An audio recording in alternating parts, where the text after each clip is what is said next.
Welcome back to Built to Ship, the podcast where we go behind the scenes with founders and product leaders shipping real AI products into the world. I'm your host, Tyler from Voker, and today I'm joined by Fela, founder and CEO of Trada, an autonomous AI security platform that's built to proactively find vulnerabilities before attackers do. Fela, it's great to meet you. It's great to meet you, Tyler. Thank you so much for having me.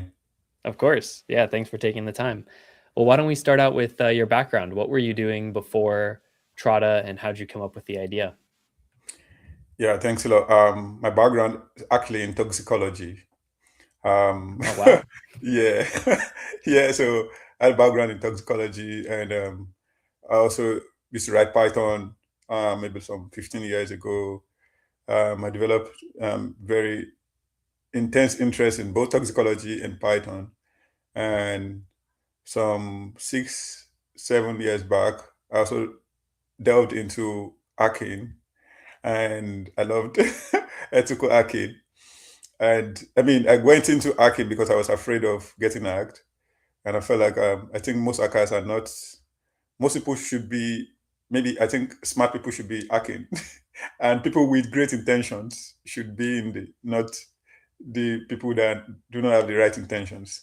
And so so toxicology is also a, is just study of harmful substances. And so I would say we could see some kind of connections in trying to Yeah. identify what is toxic here or not. And yeah, so I'm also very picky on the kind of food I eat because of what I studied, and also the kind of sites I visit because of what I studied. So it's a bit connected. Very Um, interesting. yeah, I have also traveled different countries, many different countries around Europe, around Africa. I'm originally from Nigeria, and um, I'd come to the United States via this extraordinary ability visa. I lived in Paris for like 3 years. Um, I owned a footwear company called Salubata. Yeah, but then I developed a very keen interest in security, not at the very surface level. Earlier on, I was a security analyst, but then I delved even deeper into, okay, you can't really protect what you don't know. So I delved deeper into the engineering aspect of security. So I became an ethical hacker. I did penetration testing for various organizations, and it was then I started seeing a lot of lapses. Earlier, we had come up with Trotter as AI red team, and AI red team was it. And there were some folks, we also realized that they were doing almost the same as what we were doing. But then we started thinking again about first principles approach. That, okay, um, before that, we also started thinking about how we could predict cyber attacks.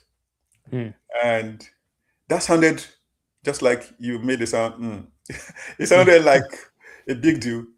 But then we started thinking over and over after speaking with scores of CISOs, and they started identifying that their primary challenge is with AI powered social engineering attacks.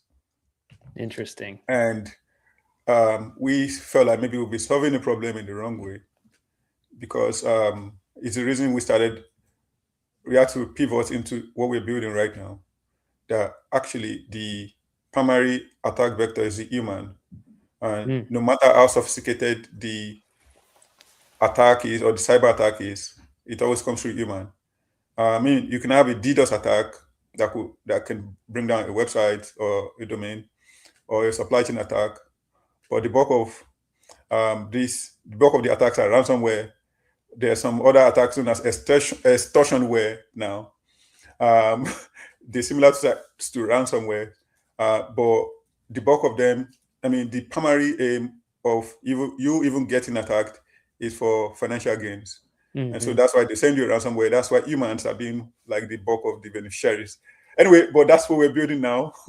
We are trying to, um, what we're doing is we're looking at every form of social engineering attacks. We're building this ML model, ML models that it's able to simulate and also block off such kind of attacks pre-delivery. We've got Interesting. um, different organizations that would train staffs and all. But we noticed after training the staffs, those staffs they still have about 92% click rates, Hmm. even after being trained. And so no matter how sophisticated the attack is, it comes through voice colon, phishing email, phishing, and it comes through humans. And that's why we're building what we're building. We're trying to go, and we thought about all of those big ideas, and we started talking about how we can really solve a big pain. Hmm. Recently, I'm going to end here for now. Recently, Costco got a phishing email. It was about 400K. It wasn't a lot of money in terms of what cyber attack really costs or a phishing campaign really costs. It was about 400K that was lost, and it was lost as someone has stolen their lobsters. It was so it was so funny. Wow. Someone So has stolen someone has stolen lobsters worth 400K via phishing email. And so wow. if they had used Trotter, that would have been something they never even thought about. Anyway, I'm going to stop there. Thank you. Oh, amazing. So it sounds like you've kind of taken this journey. I love the analogy between, your background in toxicology and, cyber attacks. I could definitely see the parallels there that you're mentioning. And it sounds like you've taken this journey as you're building the company to figure out, okay, maybe the exciting, flashy thing at first was, protecting infrastructure with security and things like that. But you've realized, oh, actually, most of these attacks come through social engineering and Yeah. specifically through email. And I totally resonate with what you're saying about the training. I've taken it myself, and I think and seen my coworkers. It's easy to like take the video, and even if you paid attention, it's hard to remember that a week or two later.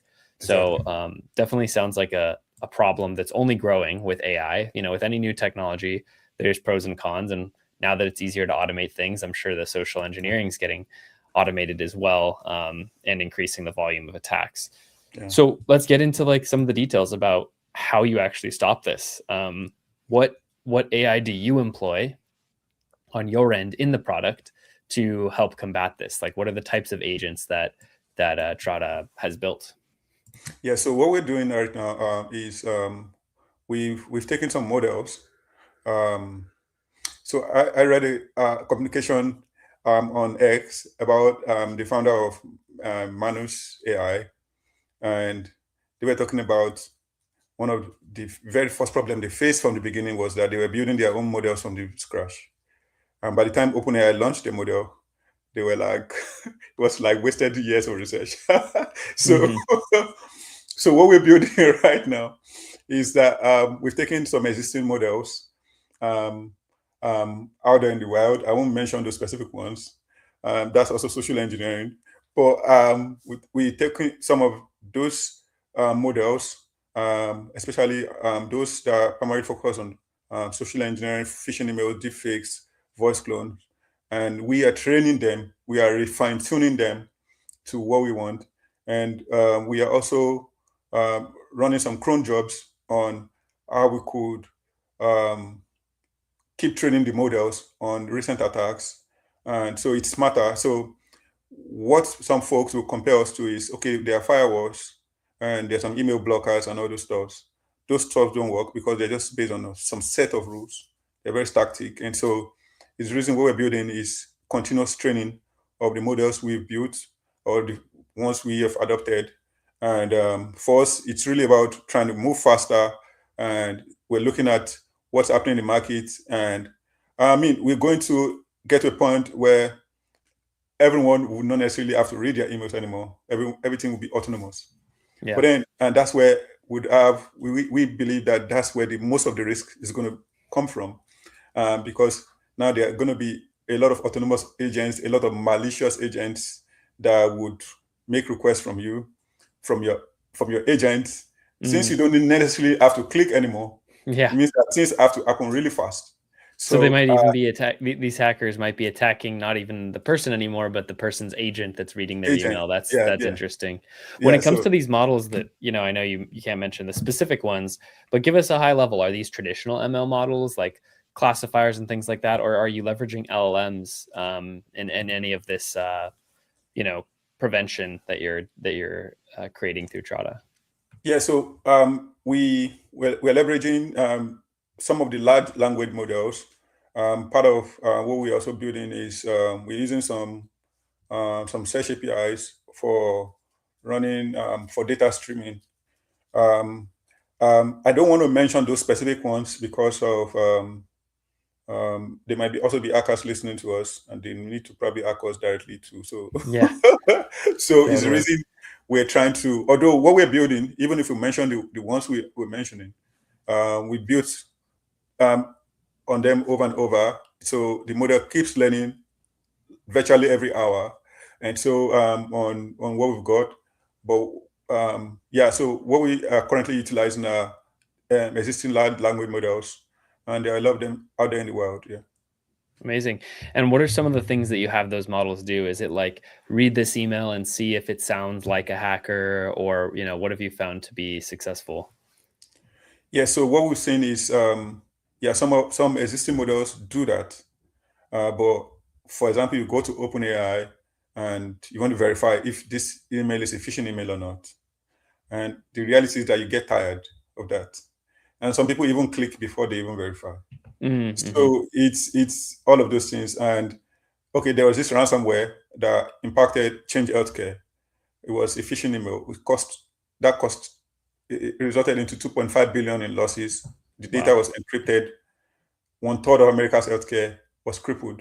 And for us, those are stuff we could have prevented if Trotter was available at that point. Anyway, so um, what's the question again?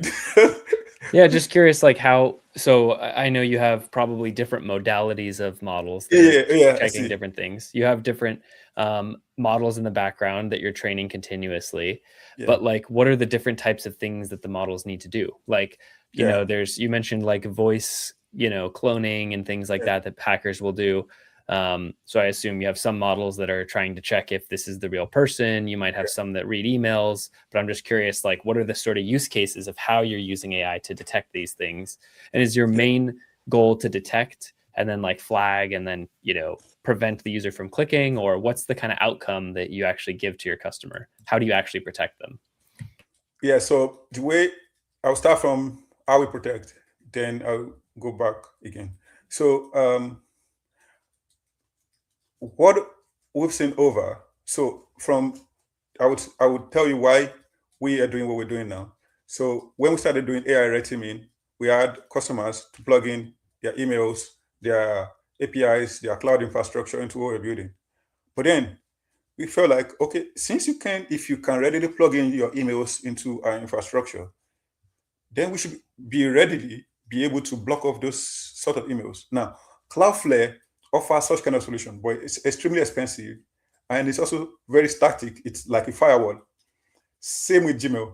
Now, this is going to result into reduced price you pay, for example, to Google, because Google can actually stop all of this, but they allow all of those spam emails. The volume of the emails you receive correlates to the price you also pay. Mm-hmm. So now you're also experiencing reduced price, unnecessary emails. So the way we're working around this is blocking of those attacks before they even come into your inboxes. So your inbox only contain necessary information, and so we are blocking them off. We're not I just see. So you're like detecting. sitting in the middle, an email comes in and before it lands in the employee's inbox, you're Yeah, checking it and then deciding if it should make it through. yeah, What are some of the ways that you check the email yeah. with AI? One of the primary ways we just assess is the domain. If, for example, one of the cases some of these organizations also fear is maybe we're reading their emails. So we don't read anyone's emails. All we do is we do some form of segmentation, and one of these is subdomain segmentation, domain segmentation, if it belongs to the company or not. Um, that's one of the ways, but that's not all. Also, we look at the subject, what it looks like. We look at the body, the links in between the messages before it gets delivered. And so there Mhm. are the varying parameters. We also train. So the training we're also working on right now, what it does is to also look at the various case studies, recent ones, and the ones that have been, we're training that even so there are novel attacks that are being developed right now. I And see. so we are able to protect against those even when they come as new attacks. And And for so those case studies, are you finding them manually and having humans like read through them and add rules, or do you have like LLM agents going out yeah, and so reading those? it's LLMs doing that, and it's the reason we right now we the accuracy rate is about 99% rate at every point, and so it's extremely efficient, and so it's more like so we've got some organizations that train different staff. I wonder why you training people and you get paid for that, but one person just needs to make a mistake and it Yeah. could cost the company some billions of dollars. So I feel like no one needs to make any mistakes. No one needs to be trained, and that's what we're working on. That's our own value proposition at Trotter. That's a niche we occupy. It's a very strange niche that we are blocking off emails before they get to you. Yes, there are existing firewalls, but firewalls are not dynamic. They are very static. They don't Mm. learn. So it sounds like the ability to keep up with the market, to keep up with the new types of attacks by Yeah, reading these case studies quickly and autonomously and automatically, that's one of your edges because other firewalls are more static. You guys are able to learn quickly and you're not needing like hundreds of humans to read these. You can use agents to go out there. What have you seen be successful in terms of like the architecture of your agents that are, let's focus specifically on like the agents that go out and read, new case studies.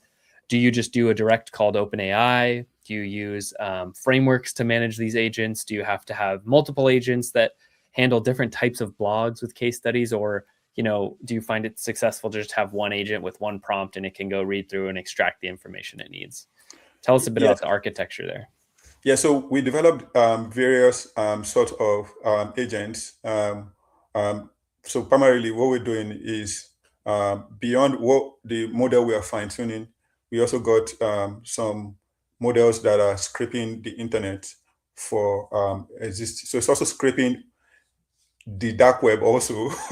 So to see, okay, what so unfortunately a lot of ransomware especially stay for about 7 months in the dark web before they're being released in the public. Mm, A lot of people are not well informed about all of this. So we look at various databases, various OSINTs, OWASP, to look for the latest, and also on X, on Reddit, with hacker groups, HackerOne, and many other kind of sources to look for what the latest info is about, what people are talking about, what approaches, and these are the things we're learning from.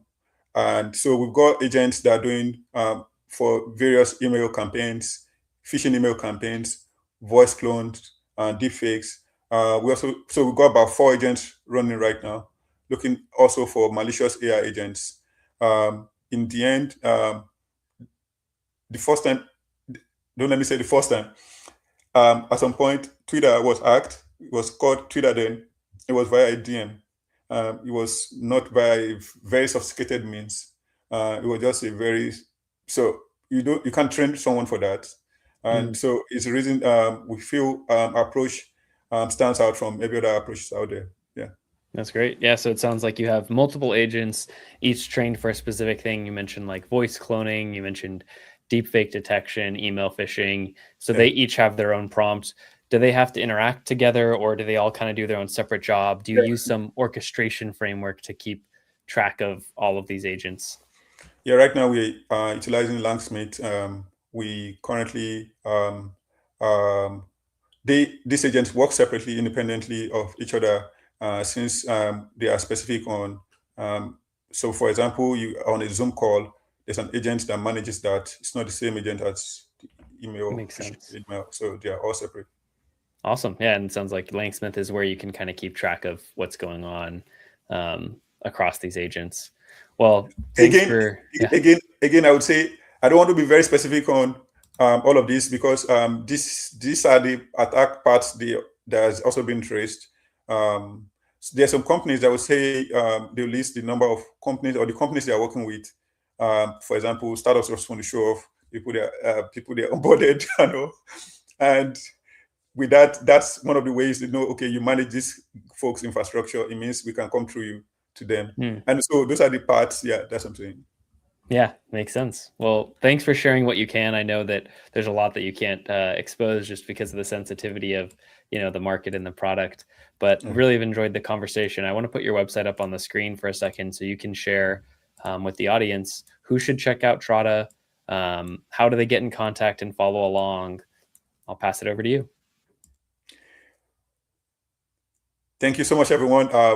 Again, my name is Fela. I'm the CEO of Troda, and what we're building are these ML models that is able to simulate attacker behavior, and we are primarily focused on AI-powered social engineering. We are detecting and blocking those attacks, and this detection and blocking happens in less than 2 seconds.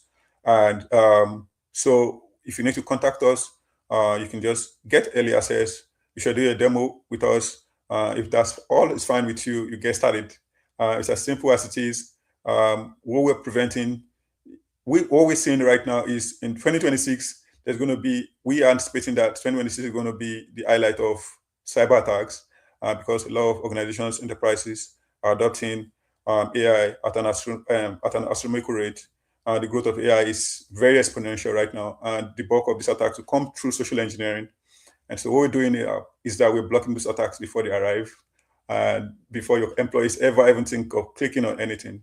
And so we're also removing the emotional trauma employees go through, especially when all of these things happen. And that's what we're solving. Thank you so much. Amazing. Thank you, Fela. Everyone, check out again trada.io, and appreciate you taking the time and sharing about your business and your product. Looking forward to following along as you guys continue to grow. Thank you for having me. Thank you, Tyler. All right. Have a good one. Talk Thank you. soon.